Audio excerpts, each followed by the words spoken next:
Yeah, Bob, just, Bob, Bob, make yourself comfortable. We got to. very nice. Declined to walk around here and trip and make a fool of myself in the process. Yeah.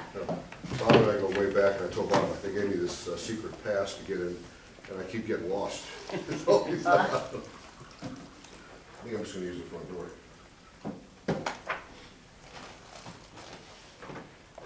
Good morning, everyone. Good morning.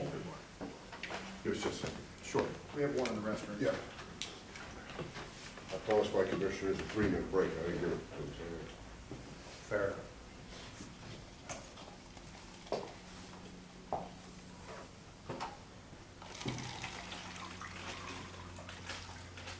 Did you have any of this assassination? No, yeah, I try to avoid donuts because it's one leads to another. They're kind of like pretzels. You do enough time on that stair climber though, right? To work off those donuts? You know, I try to, but right now I'm on stair climber probation. Oh, wow. So I've transitioned to an exercise bicycle. I see. Per my orthopedic surgeon, who said that continued stair climber use would result in him having another opportunity to buy a boat or a Porsche. Right. Knee replacement surgery. Oh, no. My wife has 6 brothers and 3 sons, and she has this compulsion to feed men sweets. Understood. Understood. Which her grandsons appreciate, no doubt. And she's got grandchildren, she's gonna give them all, everybody's got sweet tooths. That's a grandmother's prerogative. Get the kids jacked up on sugar and then send them home. All right, everybody ready to get started? Good morning, Bob. I know you for long. I knew you when we both had here. So. That was long. A long time ago. I'm going to ask each of the commissioners to introduce themselves, and then we'll get started. Okay, great. Good morning, Vincent Citro from the Law Offices of Horowitz and Citro. Hey, good morning, Craig Dyer from the Public Defender's Office in Daytona Beach. Andy Bardos with Gray Robinson.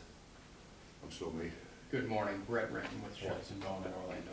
Nice to see you again, Petra Brownlee with the Brownlee Law Firm. David DeArmas, Colonel Price and DeArmas in Orlando. And I've known you for a long time as well. Yeah. Scott Thomas with the Byrne Foreman Law Firm. See you. Good morning. Okay. What we're going to do is I'm going to give you a couple of minutes to make an opening statement, opening comments, and then it'll be about 20 minutes of questions. And I'll try to watch the clock, keep everybody on schedule. Okay. And when we get to that point, I'll stop and I'll give you, take a minute or so at the end to say any closing remarks you'd like to make. Excellent, thank you. This isn't my first rodeo. I've been in front of y'all several times before. For those of you who are relatively new to this, I'm Bob Bonner. I've been a trial lawyer for the last 38 years, largely in the Orlando area. For many years I practiced in downtown Orlando with what was the law firm of Pitts, Eubanks and Ross and its subsequent iterations. And then for the past 21 years I've been with the firm of Meyer, Bonner, Yazinski et al. Up in Longwood, Florida. As a trial lawyer, I am involved in cases from their genesis up through the appellate process. I've tried in excess of 80 jury trials. I've also handled several hundred appeals over the course of the years. My practice is divided between state court and federal court. The last 2 appeals I've handled have been at the 11th Circuit Court of Appeals.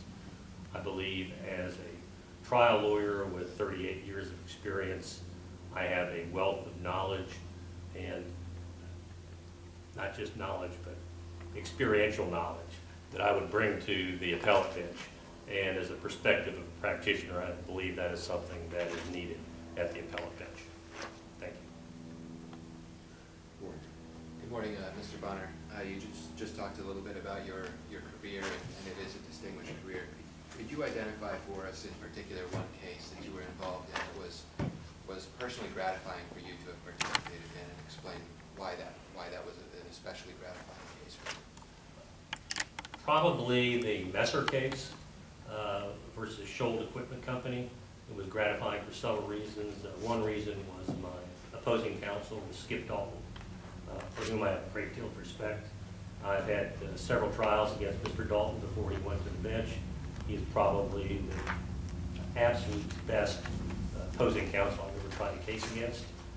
The last time I tried a case against him was up in Palatka, and He walked out of the courtroom with a $3 million verdict, and I walked out with a long drive back to Orlando. On this occasion, it was a products liability case. If we had lost the case, my client probably would have gone out of business because they would no longer have been able to procure insurance. They were already forced into the excess and surplus lines market because of accidents with their equipment. And after a 2-week jury trial, we were able to get a defense verdict and judgment for our client settlement. Personally gratifying to be able to have a nice, clean trial against an outstanding opposing counsel. It was also gratifying to be able to help my client to enable them to stay in business, and they're still in business to this day. What are the qualities that you admire, and let's talk specifically about trial judges. What are the qualities that you admire in trial judges that you've appeared before? If you want to give an example of a judge that you think really does handles a courtroom well and runs their docket well, maybe give us an example. But what are the attributes that make for a good trial judge? There are several attributes that make for a good trial judge. The first one is knowledge of the law, both the substantive law, the procedural law, the evidentiary aspects of the law. Another one is being able to command the courtroom, to be able to be in charge, to do it in a way that is not demeaning to counsel or to the litigants. Those are very important qualities for a judge. And being able to be decisive and make on-the-spot decisions, because a trial judge is at the tip of the spear. They don't have the time that an appellate judge does to look at a limited set of facts that's in the record, to look at a limited issue or two that's on appeal, and then to take time to research the issue. They have to make decisions on the spot, ball or strike, safe or out, and to then deal, with the consequences of their decision as the case progresses. So those are qualities I think are essential to the trial. And I see in your application that you are teaching a class this Yes, semester, so that semester would have just begun a week or two ago? We're on week 3. Week 3, Yes. okay. Tell us a little bit about that, how you became involved in that, what your approach to teaching is, and how the first 3 weeks have gone.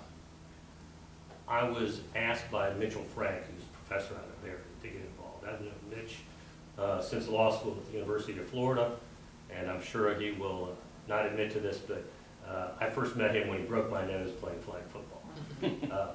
But we've been good friends. And they have some classes out there which were not available when we were in law school that I would call voc tech classes, how-to things. When I went to law school back in the 70s, early 80s, we got a lot on legal theory, but we didn't get taught how to do things once you get out into the real world. And this is a class in motions and depositions, aspects of civil practice that young lawyers need to know when they get out there. So we are now on week 3. I think it's going well. I'm enjoying it. I started out the first week. It's a 3.5-hour class, 1 day a week. So I did a lengthy lecture, half motions and half depositions the first week. Then they get an assignment. They're given a complaint. They're asked to prepare a motion to dismiss. We spent the first half of last week's class arguing the motions to dismiss with me acting as the role of a judge. And students got an opportunity to argue for and against the motions to dismiss. We then spent the second half of the class going back and analyzing what makes a good motion to dismiss, how to write a motion to dismiss, and how to effectively argue a motion to dismiss or any other type of motion for that matter. This week they have another motion to dismiss. Next week it's going to be a discovery motion. I try to put together PowerPoint presentations because I think visual learning is important, but I also try to bring in examples from my own experience as a young lawyer when I was thrown into the fire with no experience whatsoever.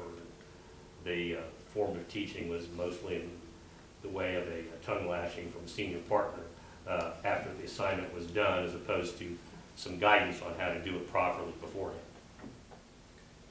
If if you could make one change to Florida's rules of judicial procedure, whether it's the rules of civil procedure or appellate procedure or any other set of Florida's judicial rules, what change would that be? There would be none. There would be none? I'm fine with the rules the way they are. Okay. There have been some issues with people when we moved to the electronic filing and some of the judicial administration rules related to that, but that's inconsequential to what I do. It's purely a matter of process, and once you get your staff trained on the process, it's no biggie, but I'm fine with the rules. Mr. Bonner, I think we may have touched on this before, but you certainly have a distinguished practice, distinguished career. You're a little different with the normal applicants we see. We see a lot of sitting judges. We see appellate practitioners. What draws you? What's your interest in 5th DCA? Well, I've been here many a time, not just in front of this group, but also as an advocate for my clients. I enjoy the intellectual aspects of the practice. Part of my practice is federal. A lot of the federal practice is purely legal writing and research. Sure. So a lot of that is similar to what we have here at the District Court of Appeal level, and that you have limited issues. You look for what the precedent is on those issues. You look for what other courts have done and try to draw analogies and advocate for your client to get the best result for your client. The difference is, as a judge, you're not here as an advocate for one side or the other. As a judge, your mission and your only mission is to get the right result. So you have the record with the limited facts that are in it. You have the benefit of the statutes or rules or regulations that apply. You have the benefit of taking the time to go on to Westlaw or Lexis to conduct your research, or God forbid, actually go into a real library and pull the books off the shelf. And then come up with the right result, as opposed to being an advocate for one side or the other. That's something I think I enjoy. As a practitioner, do you have any particular complaint about the DCAs in general? What I mean, sometimes we hear too many PCAs. On the other hand, you hear they write too much. We don't need needless concurrences. We don't need needless dissents. The rule's the rule. Why? What's the dissent? Do you have any thoughts? Any As a practitioner, yes. I'm not a big fan of a PCA if I'm on the losing side. Of course. If I'm on the winning side, I think a PCA is the greatest thing since sliced bread. I understand that PCAs are a necessity because you have a limited amount of resources in terms of personnel. The 11th Circuit Court of Appeals, they take a different approach to it. They go to the published opinions versus the unpublished opinions, which have no binding precedent whatsoever. Although we readily cite in our briefs and motions. Oh, absolutely, Yeah. Religiously, Yes. Especially when they're our favorite. Right. But I understand the purpose behind a PCA. I understand why waste the paper, why waste the resources when you've got something that is well settled legal point. There is no need to go ahead and fill the Southern Reporter system with those. There's no need to waste the resources of the court in writing opinions on those. So I understand that. What about the other side of it? Let's say, hypothetically, you're on a 3-judge panel. The other 2 judges are wrong. Do you always write a dissent? I haven't been here, so I don't know how that works. I know that there have been some criticisms at the U.S. Supreme Court level during the most recent session about some justices who have been very prolific in wanting to write dissents on just about everything. I'm sure there is a time and a purpose, and if you strongly believe that you disagree or that things should be changed, I think probably the best example is if you go back to Hoffman versus Jones, the case that many, many years ago adopted comparative fault. That was adopted by the 4th District Court of Appeal, and it totally turned upside down Florida Supreme Court binding precedent of contributory negligence being an absolute bar to a claim. And the dissenting opinion in that was, I understand where you're going with this. I realize that this is an area of law that needs to be changed, but we as a District Court of Appeal don't have the authority to make this change. And when it went up to the Florida Supreme Court, they said, yeah, you're right. Mr. Dissent, you don't have the power to do this. You are bound by our precedent, but we agree that it should be comparative negligence. But there's ways of doing it by, instead of, going ahead and jumping in feet first and making the change, you can certify it as a question of great public importance, which this court has done several times during the past year. There are issues that have come before the 5th DCA that are now in front of the Florida Supreme Court as questions of great public importance. Mr. Bonner, as someone who's litigated in both the state appellate courts and in the 11th Circuit Court of Appeal, which court do you think has the better rule with regard to writing? This published, unpublished, procedure that we get out of the 11th Circuit, or the PCA that stops Florida Supreme Court jurisdiction in the state courts? Again, it depends on which side of the case I'm on. If I'm on the winning side, I love the PCA because that ends it. But as a practitioner, I like the unpublished opinions at the federal bench because then I can rely on them as persuasive but not binding precedent in a motion or a brief that I may do in the future. Also helps explaining it to your client, does it not? Yeah. From a practical yeah. standpoint. I was going to ask you, just in your own experience, going back, maybe overkilling the PCA situation, but it's a question I do ask frequently. Have you had a case personally where you felt like the PCA was not appropriate and left the parties questioning, what happened and what was supposed to go on here, and this was not the kind of issue that should have been PCA? Have you been through that? Can you explain that a little bit? I have not, because upon reflection, every time that I was on the losing end of the PCA, I deserved to lose. And, sometimes as lawyers, we're told by our clients, you need to appeal this. I'll do the best I can, but the law's against us. We'll try to advocate for a change in the law. But the last several cases I've had every year, I've been on the winning side of a PCA, and those were cases that probably were borderline frivolous appeals, and it's probably better off for the lawyers who brought those that they were PCA'd. One of them had been an exact same issue that had been in front of this court 3 years earlier with the exact same plaintiff's lawyer.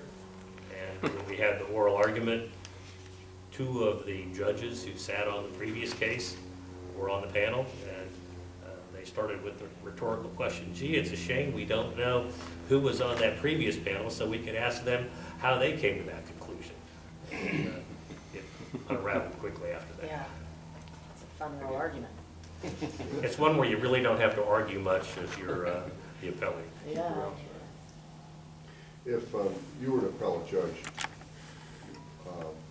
what stock would you put in legislative history in interpreting a statute, as opposed to what it says, as opposed to what was intended? The word zero comes to mind, because I'm a textualist, an originalist. I believe that you go with the written word in the statute at the time it's written. The legislative histories, the staff analysis, what some 23-year-old legislative aide puts in there isn't the law. And intent is not something that you can determine.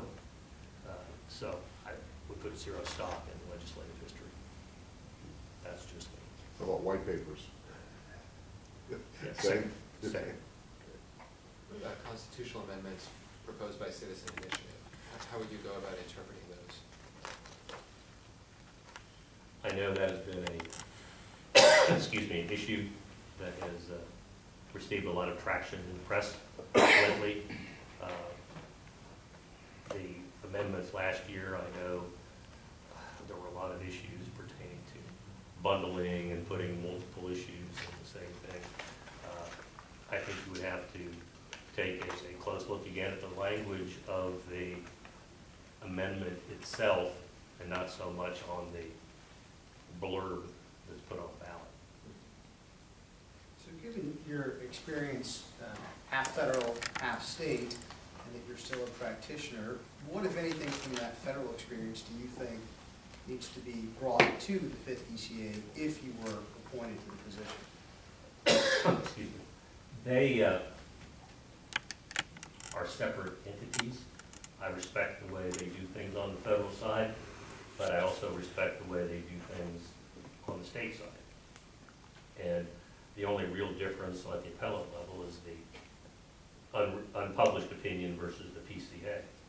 And I don't have a problem with that. So there's nothing you've seen from your federal practice that you think you would be willing to incorporate into the 5th DCA if you were appointed to be a judge?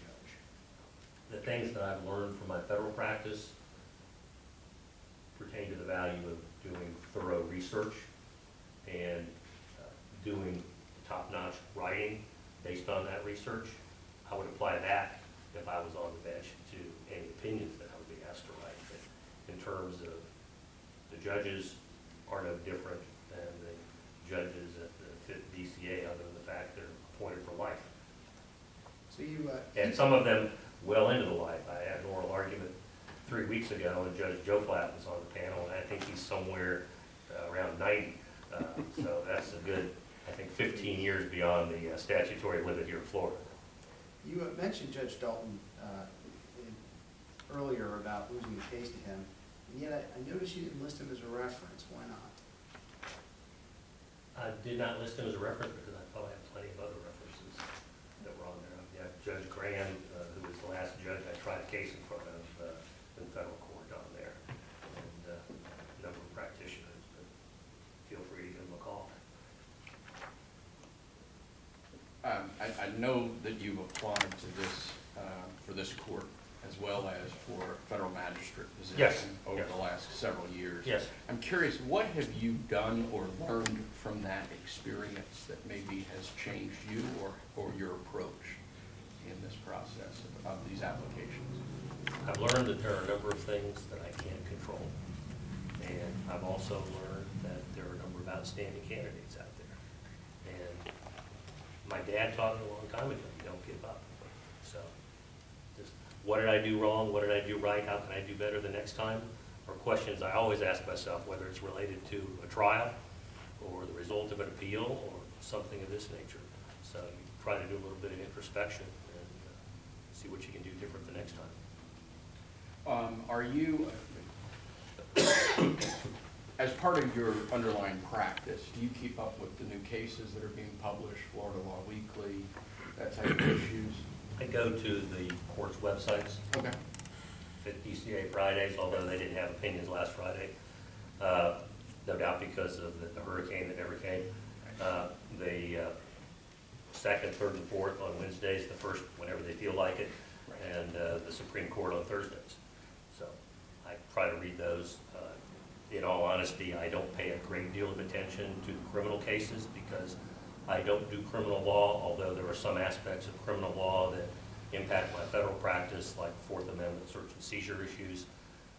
I wouldn't say that my knowledge of criminal law would fill a thimble. That might be 2 thimbles would be my knowledge of criminal law.